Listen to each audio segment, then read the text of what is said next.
Hi guys, welcome to a new Bible study. Today we'll study 1 Timothy 5 verse 23 and we are coming to an end of chapter 5. Stop drinking only water and use a little wine because of your stomach and your frequent illnesses. This verse seems out of place as Paul is speaking about managing elders properly. However, the preceding words provide us a clue. Keep yourself pure, as stated in the previous verse. Timothy may have gone to extremes to avoid every perception of evil, refraining from consuming alcohol to stand in sharp contrast to the behavior of the false teachers. And second, Paul recognized that Timothy frequently had stomach problems and, knowing that Timothy refrained from consuming alcohol, advised him to add some wine to his water to improve his health. Today we recognize that alcohol can kill water-borne single-cell organisms that can cause diarrhea, stomach pain, and other unpleasant symptoms for those that are unaccustomed to these organisms. And thirdly, Paul does not address the reason for Timothy's decision to not consume wine, but we can suppose that he wished to avoid any question about his use of alcohol.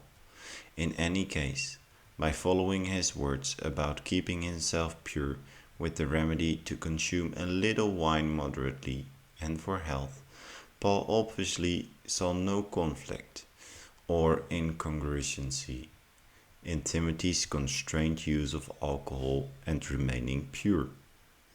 Brothers, alcohol is an area for abuse for some, a form of addiction for others, and a pleasant drink for the majority of us. In consuming it, we ought to be discerning and wise, with addicts and the abusive refraining from it, because it unravels their self-control. Knowing this, we ought to refrain from putting such people in temptation's way. This verse is a wonderful contrast to the previous one, which told us, do not share in the sins of others. Keep yourself pure. For those of us who, like Timothy, refrain from alcohol, associating with sinners, or any semblance of evil, we ought to check on the attitude of our hearts and reflect on the ramification of our decisions. Are we setting a good example or saying to others, I am so holy? Sometimes the best example is to exercise self-control, demonstrating by example how and when to draw the line on consuming too much. To limit our lives to avoid any semblance of evil, we miss the opportunity to show discernment to the watching world of how we effectively avoid sinning with great discipline and by tapping into the Lord for strength. Naturally, if we lack the ability to refrain from evil, avoiding temptation completely is the best course of action. May God bless you all.